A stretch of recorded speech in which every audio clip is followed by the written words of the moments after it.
Number one supplement brand na binili nyo po ito. Tanong, kapag ininom ba natin, same pa rin siya ng effect? Teach me how to dog. Teach me how to guy. Pambansang tinipid, Sir Lawrence ang galing. Basta honest, real sa'yo ay sasabihin. Pambansang tinipid, sa kanya ang hihiling. Basta produktong sabi, lahat ay bibiin.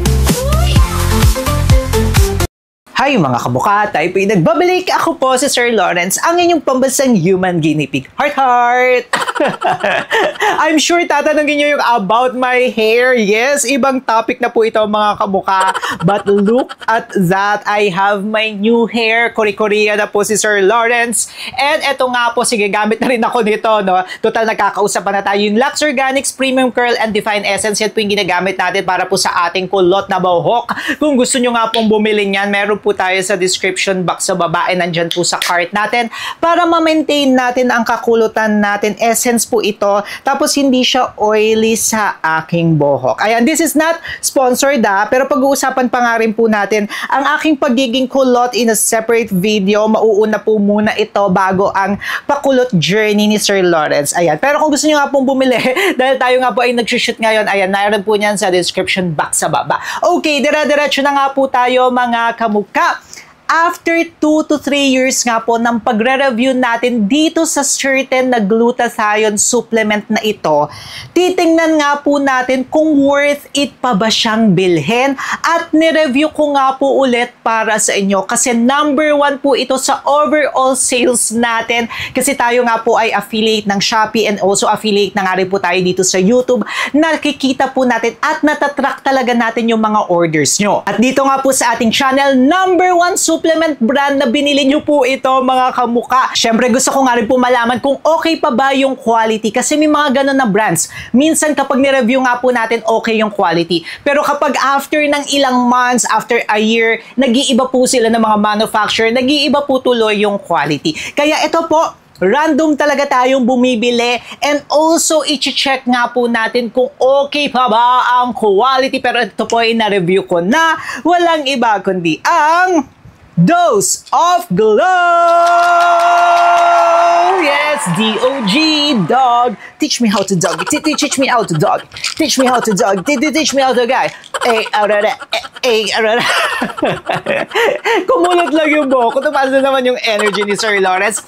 Yes, napakarami po talagang bumili sa inyo nito at aalamin nga po natin kung may nagbago ba or may mga pinagagawa ba sila dito, inad ba sila, may mga binawas ba sila. But first of all, hindi po tayo nagre-review dito sa ating channel na hindi FDA registered, FDA notified or tinatawag nyo po na FDA approved. And yes, ito pong si DOG ay FDA registered dito sa Pilipinas. Ibig sabihin po nakapasa sa safety check ng FDA. Second one, lagi ko nga rin po sinasabi sa inyo, kapag bibili po kayo ng isang produkto, always ask yourself first, ano ba yung gusto nyong ma-achieve? That's N. Ano ba yung need ng inyong pangangatawan? Kasi each one of us magkakaiba nga po tayo. Magkano lang ba ang budget nyo per month? Kasi yung mga ganito po, hindi lang ito isang gamitan. It must be continuous. And then yung letter F, dapat alam nyo nga rin po yung formulation, mga ingredients na may allergy kayo at kahiyang nyo. Kasi iba-iba nga po tayo ng pangangatawan. Ito pong si Dose of Glow mga kamuka, marami siyang active ingredients. Yung mga marami nga pong active ingredients, may advantages and also disadvantages siya. Yung advantages niya, ang daming na ipapasok sa ating katawan, magbe-benefit nga po tayo. Ang disadvantage naman nito, maaari nga po tayo na mag-breakout, lalo na kung may allergy po tayo sa certain ingredient. Okay, kung gusto nyo nga pong magpaputi, lagi ko pong sinasabi na kailangan po nating mag-focus sa glutathione. Alam nyo, nung nireview natin ito, I think 2 years ago or 3 years ago, nang tagal na natin nire-review ito mga kamukano at lagi rin itong napapasama sa mga iba't ibang videos natin, meron po siyang glutathione. Yes, meron po siyang glutathione and yung glutathione po nito is 3 forms po. Yung time nga po na nireview natin ito, isa sila sa mga pioneer doon, no, na yung maraming forms ng glutathione na nilalagay sa isang capsule or isang supplement. Pero ngayon, to be honest mga kamukha, no, may iba na 4 forms of glutathione na, pero isa pa rin po ito sa mga matataas. Kasi yung iba, isang form nga lang po ng glutathione. So yung 3 forms of glutathione niya, meron po siyang glutathione bioactive, may S-acetylglutathione nga rin po ito. Yung S-acetylglutathione, sinasabi nga po na 3 times to 4 times po ang absorption rate if i-compare nga po natin sa reduced na glutathione. Then yung iba sinasabi nga po na mas mababa ang chance na mag-breakout tayo if i-compare nga po natin doon nga po sa ibang forms ng glutathione. Then meron nga rin po itong Japan L-glutathione. So glutathione at glutathione lang niya mga kamuka,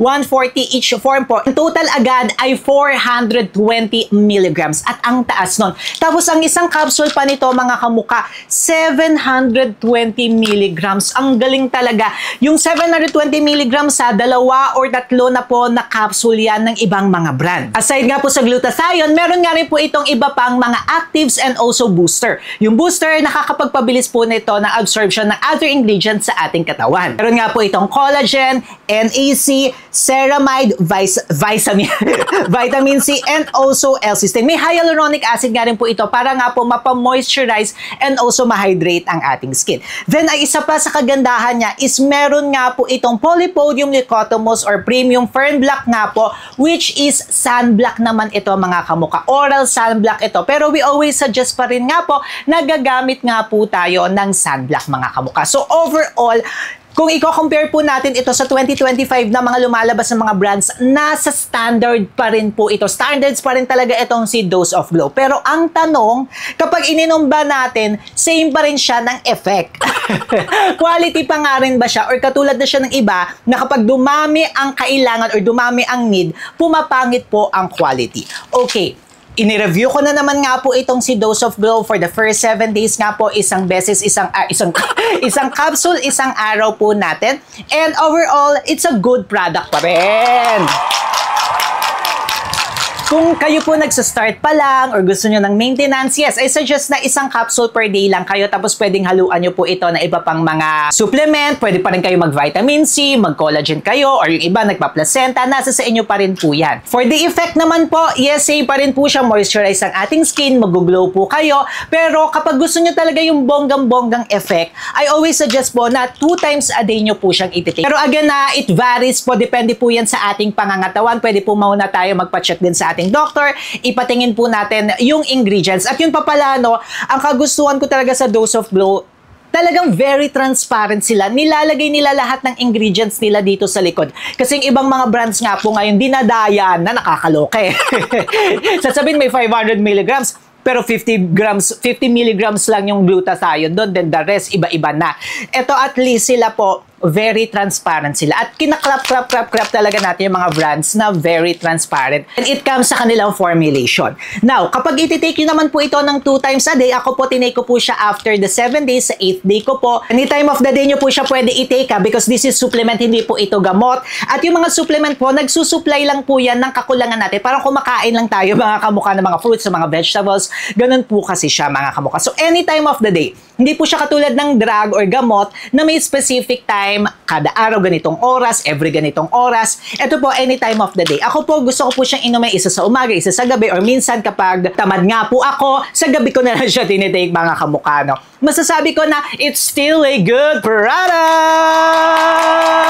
Ayan siya mga kamukha. Same pa rin po sila talaga. Kung ano po yung una kong na-try, yun yung kagandahan eh. Kaya natutuwa rin ako sa mga comments nyo, sa mga nakikita ko sa online. Sinasabi nyo talaga na Sir Lawrence, maganda po siya, hindi ako nagbe-breakout. Yun yung lagi nating nakikita or nababasa natin. Ayan, ganyan na ganyan pa rin siya. Kung ano po yung una natin, ganyan pa rin. Kasi yun nga po, may mga iba talaga na nagbabago ng quality. I am so sorry. Kaya minsan, binubura ko na yung review video ko kasi baka magamit pa. Lalo na kapag nag-iba ng manufacturer, dun kasi nagkakaroon talaga ng problema. Kapag nag-iba ng manufacturer, nag-iiba talaga rin yung quality. Pero with this one, mga kamuka, consistent pa rin po sila. Kaya madalas din, diba, pag nag-out of stock talaga, wala tayong mabilhan kasi hindi sila naghahanap or hindi sila nagsusource ng iba. So, papakita ko po siya sa inyo. Ayan po, isa po, magte-take tayo.